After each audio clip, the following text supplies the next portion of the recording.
हिमाचल प्रदेश में आई आपदा के बाद राहत और पुनर्वास का काम जारी है, लेकिन इसको लेकर सियासत भी थमने का नाम नहीं ले रही। गुरुवार को एक बार फिर नेता विपक्ष जयराम ठाकुर ने सरकार पर झूठ बोलने का आरोप लगाते हुए घोषणा के बाद अब तक आपदा प्रभावितों को राहत न देने की बात कही। इस दौरान जयराम ठाकुर ने सरकार पर आपदा प्रभावितों के साथ राजनीति करने का आरोप भी लगाया। नेता विपक्ष और पूर्व मुख्यमंत्री जयराम ठाकुर ने प्रदेश सरकार पर हमला बोलते हुए कहा कि कांग्रेस जब से सत्ता में आई है लगातार झूठ बोले जा रही है। नेता विपक्ष ने कहा कि सरकार केवल घोषणाएं दिए जा रही है, लेकिन ऐसे में आपदा प्रभावितों के साथ राजनीति करना उचित नहीं।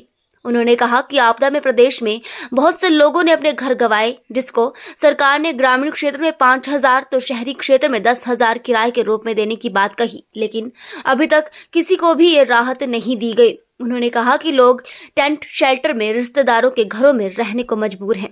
वहीं वोटर सेस को लेकर केंद्र और राज्य सरकार के बीच तनातनी देखने को मिल रही है। बीते दिनों जब केंद्र की ओर से वोटर सेस हटाने के सुझाव पत्र भेजा गया, इस पर उप मुख्यमंत्री मुकेश अग्निहोत्री ने राजनीति से प्रेरित उसे कहा, जिस पर अब नेता विपक्ष जयराम ठाकुर ने जवाब दिया है और उन्होंने कहा कि वो पत्र न केवल हिमाचल को भेजा गया बल्कि हिमाचल के अलावा उत्तराखंड और जम्मू कश्मीर को भी भेजा गया है। उन्होंने कहा कि केंद्र सरकार प्रदेश सरकार के डिक्टेशन के हिसाब से नहीं चलेगी। उधर बाहरी राज्य से आने वाले वाहनों पर लगाए गए टैक्स को लेकर भी पूर्व मुख्यमंत्री और नेता विपक्ष जयराम ठाकुर ने कहा कि ये टैक्स हिमाचल प्रदेश के पर्यटन क्षेत्र को पूरी तरह से तबाह कर देगा। उन्होंने कहा कि बीते दिनों वे जम्मू कश्मीर में थे, जहां पर भारी तादाद में पर्यटक पहुंच रहे थे। ऐसे में जब हिमाचल आना लोगों के लिए महंगा हो जाएगा तो कोई हिमाचल क्यों आएगा।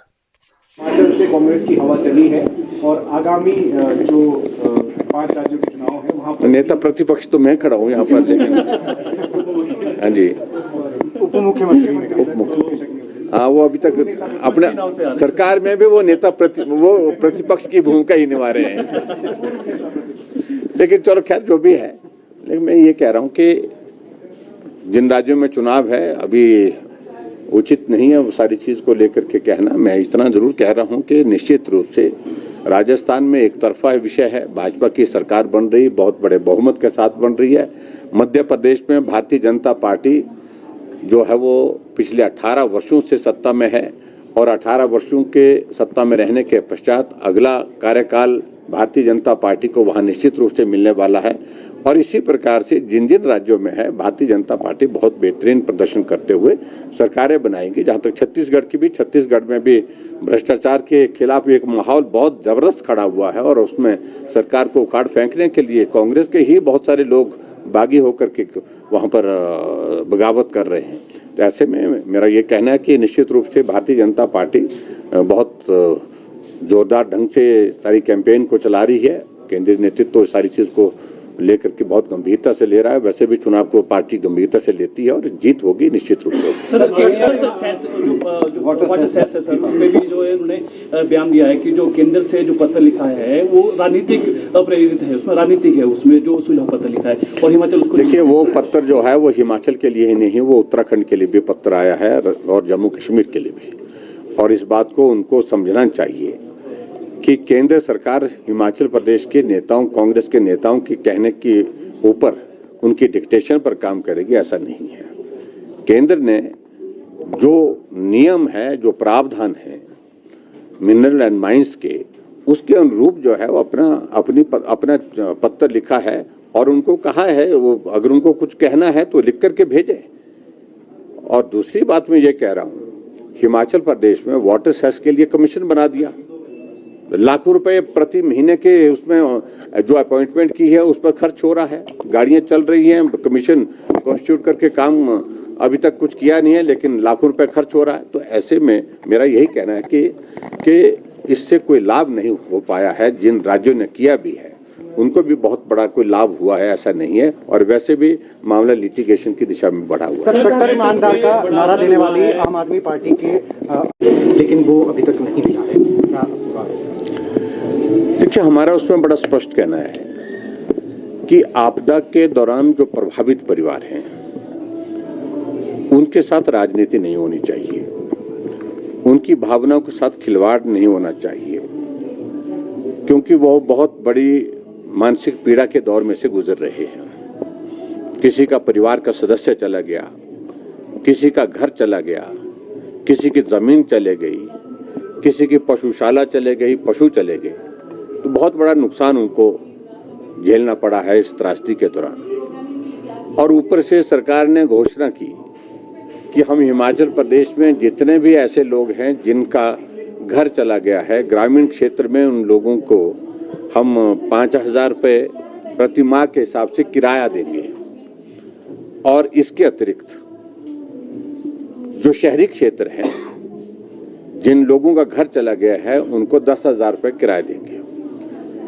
मैंने जानकारी हासिल की, अभी तक कहीं भी न ग्रामीण क्षेत्र में और न ही शहरी क्षेत्र में उन लोगों को इस रूप में राहत दी गई है। वो लोग अपने रिश्तेदारों के घर में ठहरे हुए हैं, वो लोग जाकर के ग्रामीण क्षेत्र में, जिसको हम दोगरी बोलते हैं, वहाँ जाकर के ठहरे हुए हैं, जहाँ पशु रखते थे वहाँ खुद रह रहे हैं। और बहुत सारे लोग दूसरे के घर में जाकर के किराए में रह रहे हैं, और कुछ लोग यहाँ तक के टेंटेड अकोमोडेशन में रह रहे हैं। जब जो चीज़ नहीं कर सकते हैं उसके बारे में कहना उचित नहीं होता है। और बार बार कांग्रेस पार्टी की सरकार जब से बनी है, ये घोषणा किए जा रहे हैं, बातें किए जा रहे हैं, झूठ बोले जा रहे हैं, और झूठ की एक लिमिट होती है।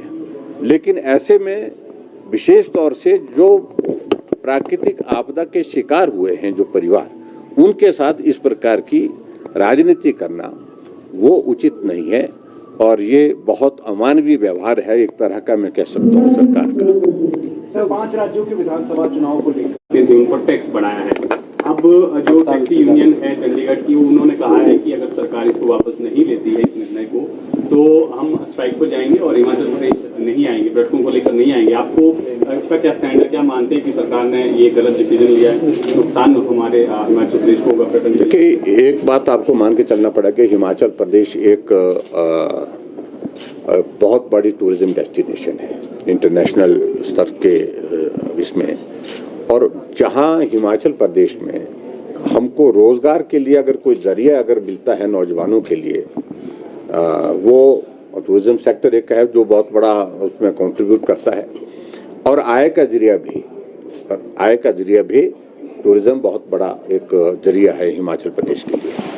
और उस सेक्टर में इस प्रकार की वो करना, जो खासतौर से जो गाड़ियों पर, बसों पर और दूसरी गाड़ियों पर जो टैक्सेस इम्पोज किए हैं, तो उसके कारण टूरिस्ट हिमाचल प्रदेश में आएगा नहीं। मैं कह रहा हूं कि मैं 3 दिन पहले जम्मू था, और जम्मू कश्मीर में हालात इस कदर के हैं कि पूरा भरा हुआ टूरिस्ट से। वो कारण है कि भाई ऐसी चीजें जब करेंगे आप, तो हिमाचल प्रदेश टूरिस्ट क्यों आएगा, और इससे टूरिज्म इंडस्ट्री जो है तबाह होगी।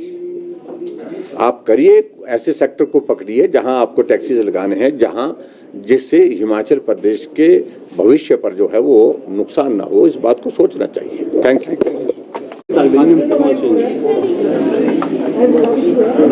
नमस्कार जी। उनको टैक्स बढ़ाया है। अब जो टैक्सी यूनियन है चंडीगढ़ की, उन्होंने कहा है कि अगर सरकार इसको वापस नहीं लेती है इस निर्णय को, तो हम स्ट्राइक पर जाएंगे और हिमाचल प्रदेश नहीं आएंगे, पर्यटकों को लेकर नहीं आएंगे। आपका क्या स्टैंड है, क्या मानते हैं कि सरकार ने ये गलत डिसीजन लिया है, नुकसान हमारे हिमाचल प्रदेश को होगा? सर, क्या कहना चाहेंगे इस बारे में? मैंने इस बारे में बड़ा स्पष्ट पहले कर दिया है कि देखिए, जिस पार्टी का निर्माण भ्रष्टाचार के खिलाफ लड़ाई